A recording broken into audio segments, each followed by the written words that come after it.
Talking about the individual, one of the things that I see holding people back is comfort. So it's easy to get life to a stage where it's not that bad, but it's not that good either. At least when you have a full-on breakdown, there's only one way to go, right? You're only going to go up from there. But I think it's possible to wallow for years in a just about passable life, right? Sedated by comfort. And I see this temptation in myself as well, to give up the good for the great. What would you say to people who are trying to escape this curse of mediocrity? Well, if you're satisfied with it in some fundamental sense, I mean, there's something to be said, I suppose, for walling off a private space for yourself if you can maintain it, and detaching yourself to some degree from the troubles of the world and maintaining your own little private garden. The problem with that is the snakes tend to seep in from the outside, right? It's pretty difficult to wall yourself off in any real sense from the concerns of the world. So it isn't clear to me that that's a viable solution.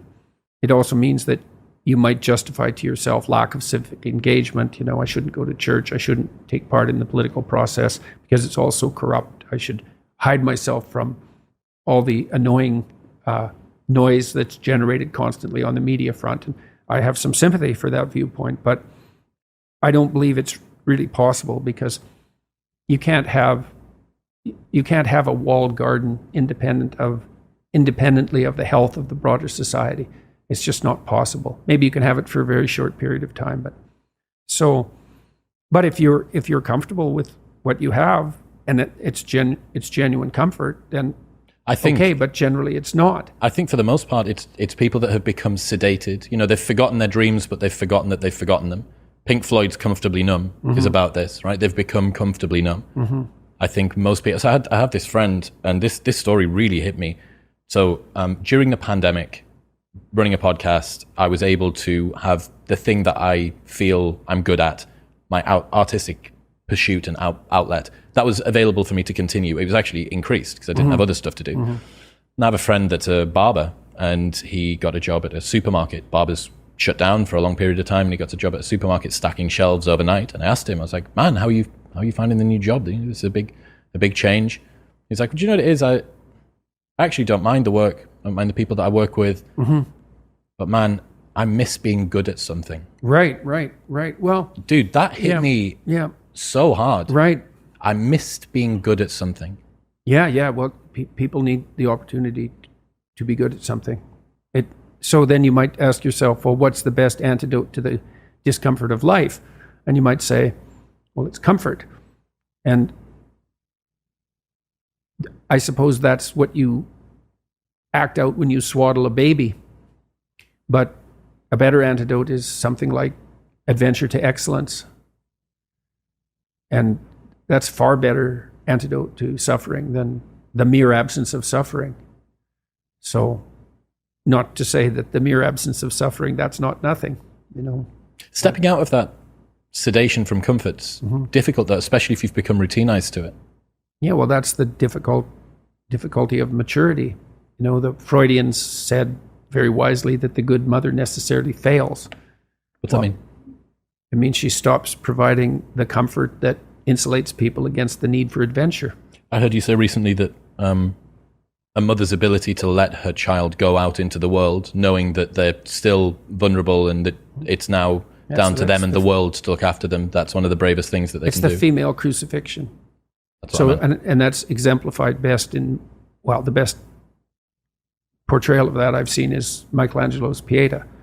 You know, it's a statue of Mary, and she has Christ's body on her, as an adult, on her lap, and he's broken and destroyed, and, you know, she's displaying that. And that's the bravery of a mother, to allow that to happen. But not only that, to facilitate it. So what about... Away you go, kid. Away you go. Well, why? It's dangerous out there. It's like, yeah, no kidding. It's more dangerous here if you stay with me. By a lot. So you might lose your body out there in the world, but if you stay here, you lose your soul. How do you see that as an individual? Let's say that there isn't the mother there that's pushing you along.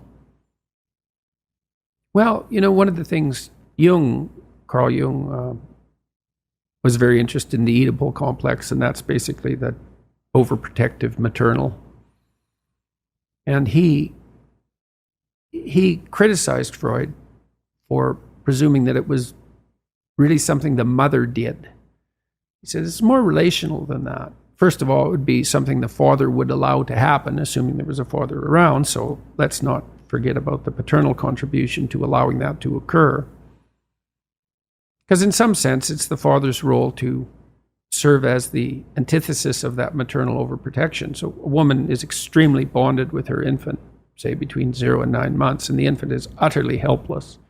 And so complete compassion and the provision of comfort is the only job that matters. And that's really the case. And then the woman has to switch gears to some degree. The mother has to switch gears as the child starts to become more mobile, fundamentally, and more independent. She has to let go of the infant, which is a real grieving process. And she has to start to facilitate this movement towards independence. But that's a hard shift. And so partly the role of the father in that is to be an advocate for the child's independence and to comfort the mother, to let her know that that degree of security provision is no longer necessary, but also to act as an advocate for the child's outgoing desire. And so it's the Oedipal situation is not only the mother, it's also, say, the weak father, but then it's also the child. So you can imagine, because Jung believed that these negotiated agreements were relational. So, you're 6, you're in grade 1, maybe you're feeling a little ill, maybe you're not, maybe you're playing with being a little ill, and maybe you're playing with exaggerating how ill you are, and your mom comes downstairs and says, you've got a test today at school, maybe you haven't quite prepared for it, maybe you should have, and she says, but you seem to have a tummy ache, maybe you're too sick to go to school. And the kid thinks, maybe I could just stay home and, mom could tuck me in and I wouldn't have to take that test and I wouldn't have to confront the world. And he says, yeah, mom, my stomach really hurts. And away we go. And the child has made a choice. And you think, well, that's a catastrophic choice. And you think, well, children shouldn't be held accountable for choices they make at that age. It's like,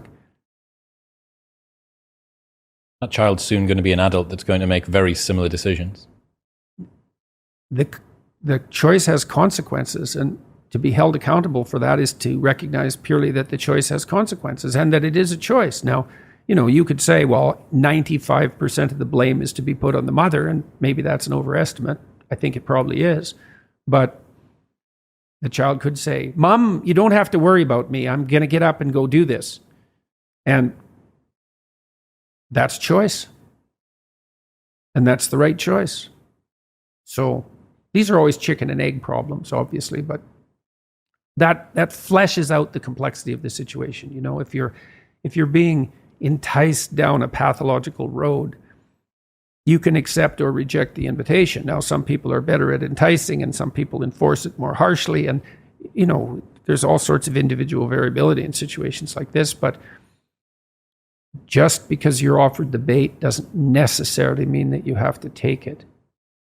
So, and I'm not a determinist. I do believe that people have free will, whatever that means. That's a murky subject and it gets complicated the more you look at it, but whatever. It's still a good shorthand way of describing the fact that we seem to be cursed with responsibility for our own destiny, at least to some degree. What's happening, people? If you enjoyed that, then press here for the full, unedited episode. And don't forget to subscribe. Peace.